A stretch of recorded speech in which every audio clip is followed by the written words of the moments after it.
പിന്നെ അബീബ് വർക്കി എന്ന് പറഞ്ഞ KPCC ഭാരവാഹി ഒരു കാര്യം പറഞ്ഞു. അനിൽ ആന്റണി AC-യിൽ ഇറങ്ങിയപ്പോൾ ഞങ്ങൾ തെരുവിൽ തല്ലുകൊണ്ടതിന്റെ ബലമാണ് ഇന്ന് ഞങ്ങൾക്ക് ഇതൊക്കെ നേരിടേണ്ടി വന്നതെന്ന്.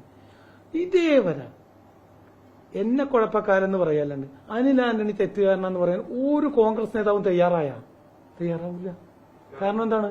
അനിൽ ആന്റണി ആരുടെ മകനാണ്? AK ആന്റണി. ഞാൻ ഇത്രയും പറഞ്ഞല്ലോ. PJ കുര്യൻ പോലും വ്യവസ്ഥകൾക്ക് വിധേയമാണ് അദ്ദേഹം പറഞ്ഞത്. ഞാൻ അദ്ദേഹം എന്നെ വിളിച്ചു. ഞാൻ അദ്ദേഹത്തെ വിളിക്കാൻ പോയില്ല, അദ്ദേഹം എന്നെ വിളിച്ചിട്ടില്ലെങ്കിൽ പറയട്ടെ. വിളിച്ച് എന്താണ് നീ ചോദിച്ചു, പുതിയ നിലപാട്. ഞാൻ പറഞ്ഞു നിലപാടൊക്കെ മാറ്റാൻ ഞാൻ പറഞ്ഞോളാം, എന്റെ ഉത്തരവാദിത്വമാണ്. താങ്കളുടെ നിലപാട് താങ്കൾ ഭാഗികമായി തെറ്റിച്ചു പറഞ്ഞു, അത് തെറ്റായി പോയിട്ടാന്ന് പറഞ്ഞു. ആര് പറഞ്ഞിട്ടുണ്ട്? ചേട്ടാ AK ആന്റണിയുടെ മകനെതിരെ പറയാൻ പറ്റൂല, കാരണം ഇലക്ഷനല്ലേ, കോൺഗ്രസിന്റെ കാൻഡിഡേറ്റുകളെ ബാധിക്കുമല്ലോ. AK ആന്റണി അദ്ദേഹം പറഞ്ഞിട്ടുണ്ട് ഇന്ത്യൻ എക്സ്പ്രസിന് കൊടുത്ത ഇന്റർവ്യൂവിൽ 26-ാം തീയതി കഴിഞ്ഞാൽ ഞാൻ പറയും.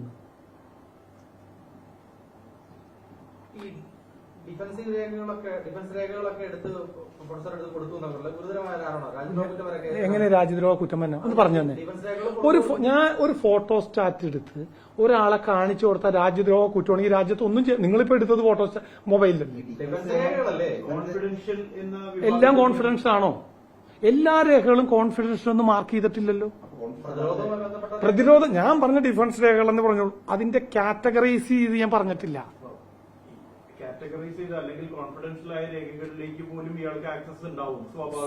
ഞാൻ ചോദിക്കട്ടെ, അദ്ദേഹത്തിന്റെ പിതാവ് ഇന്ത്യയുടെ ഡിഫൻസ് മിനിസ്റ്റർ, അദ്ദേഹം കൃഷ്ണമേനോൻ മാർഗിൽ 9-ാം നമ്പർ കൃഷ്ണമേനോൻ മാർഗിൽ അദ്ദേഹം പിതാവിന്റെ ഒപ്പം താമസിക്കുന്ന, അല്ലാണ്ട് തെരുവിലല്ല. ഞങ്ങൾ തെരുവിലും. ഞാൻ ജന്തർ മന്ദർ 2ന്റെ മുമ്പിൽ പലതവണ എന്റെ പണത്തിന് വേണ്ടി കാഴ്ചക്കാരനായി പോയി നിന്നാളാണ്. അത് കഴിഞ്ഞപ്പോൾ അദ്ദേഹം ഡിഫൻസ് മിനിസ്റ്റർ സ്ഥാനം മാറിയിട്ട് ജന്തർ മന്ദറിലേക്ക് താമസം മാറി. മനസ്സിലായി? അന്നാണ് ഞാൻ ഈ പറഞ്ഞ 9868 നമ്പറിലാണ് അനിലും ഞാനുമായിട്ട് ആശയവിനിമയം നടത്തുന്നത്. ആ നമ്പർ അന്ന് MTNL AK ആന്റണിക്ക് കൊടുക്കുന്ന MB ഫോണാണ്. പിന്നെ ഇപ്പൊ അതിപ്പോ അനിലിന്റെ പേരിലേക്ക് മാറ്റിയിട്ടുണ്ട്. ഇനി അതിന്റെ രേഖകൾ നോക്കണം. ഇപ്പൊ എല്ലാം നമ്മളിപ്പോ ഒരു ഫൈറ്റിലേക്ക് ഇറങ്ങിയൊക്കെയല്ലേ, എന്റെ ഉത്തരവാദിത്തങ്ങൾ കുറെ കൂടിയല്ലോ. എന്തായാലും രണ്ടും അങ്ങേരുടെ സ്റ്റേറ്റ്മെന്റിലുണ്ട്.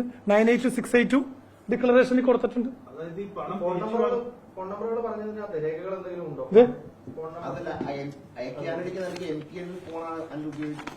അന്ന് ഞാൻ ചോദിച്ചു ഈ ഫോൺ ആരുടെയെന്ന്, പപ്പയുടെയെന്ന് പറഞ്ഞ എന്നോട്. 9868 എന്ന് പറഞ്ഞ് ആ 2 നമ്പർ എന്നെ വിളിച്ചിരുന്ന 2 നമ്പറുണ്ട്. കുറച്ച് കോൾ ലിസ്റ്റ് ഒക്കെ എന്റെ കയ്യിലുണ്ട്. എന്റെ ഫോൺ മറ്റൊരു ഫോണിലേക്ക് മാറ്റുമ്പോൾ നഷ്ടപ്പെട്ടതേ ഉള്ളൂ. ഞാൻ ചോട്ടെ, എന്നെ അദ്ദേഹത്തെ ഞാൻ വിളിച്ച് നിരന്തരം ശല്യപ്പെടുത്തിയെന്ന് അദ്ദേഹം പറഞ്ഞല്ലോ. അപ്പൊ ഞങ്ങൾ കമ്മ്യൂണിക്കേഷൻ നടന്നല്ലോ. അന്ന് MTNL MDമാർക്ക് കൊടുക്കുന്ന ഡിജിറ്റലാണ്. പിന്നെ അതെ, എന്നെ കാണാൻ വന്നപ്പോ ഉപയോഗിച്ച വാഹനം അന്ന് ഞാൻ പറഞ്ഞു ഹോണ്ട, ഒരു ബ്ലാക്ക് എന്നുള്ള ആ നമ്പറാണ് DL-02 CBB എന്ന് വെച്ചാൽ Charlie Bravo 4262 model 2012 model. Copy ഇതിനകത്ത് അങ്ങനെ വെളിപ്പെടുത്തിയ കാര്യമല്ലേ. എന്നെ കാണാൻ വന്ന ഈ വണ്ടിയിലാണ് ഒരു ഡൽഹി പോലീസ് ഉദ്യോഗസ്ഥനുണ്ടായിരുന്നത്. ആ സ്കൈ സഫാരി സൂട്ട്, അതുകൊണ്ടാണ് അയാൾ ഡൽഹി പോലീസ് ഉദ്യോഗസ്ഥനാണെന്ന് എനിക്ക് മനസ്സിലായത് ലുക്കിലും. ആ വണ്ടി നമ്പർ അതിന് ഡിക്ലറേഷൻ കൊടുത്തിട്ടുണ്ട്. ഈ വണ്ടി അദ്ദേഹത്തിന്റെ പേരിൽ ആകെ കാണിച്ചിട്ടുള്ളൂ. എനിക്ക് കുറച്ച് എളുപ്പം കിട്ടി അദ്ദേഹത്തിന്റെ ഡിക്ലറേഷന്റെ കോപ്പി എടുത്തപ്പോ.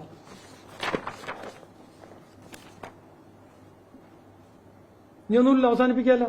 നമുക്ക് 26 കഴിഞ്ഞിരിക്കണം.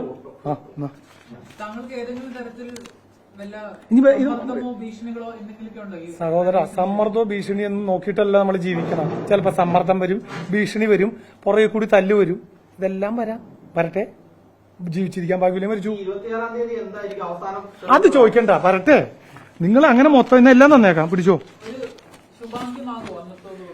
26-ാം തീയതി ശുഭാന്തി ആവാൻ പറ്റില്ല. 26-ാം തീയതി തെരഞ്ഞെടുപ്പാണ്. എല്ലാം വേണോ?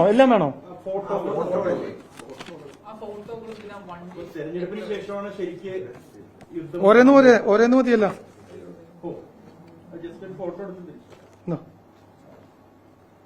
ഇനി എന്താ വേണ്ടത്?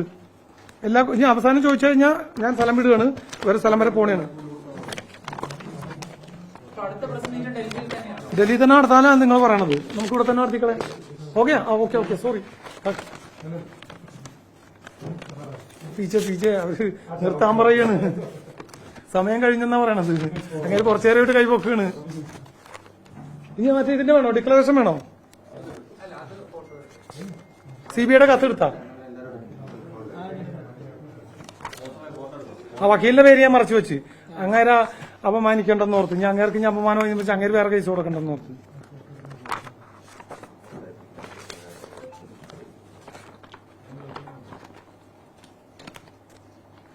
മതിയാ? വേണ്ടല്ല, വച്ചോന്ന്. അപ്പൊ കേട്ടില്ലേ, ഫോട്ടോ എടുപ്പ് ഇത് തന്നെയാണ് അങ്ങേരും ചെയ്തോണ്ടിരുന്ന പണി അന്ന്. അങ്ങേരും ചെയ്തോണ്ടിരുന്ന ഇത് തന്നെയാണ്. നിങ്ങൾ എന്നോട് ചോദിച്ചില്ലേ?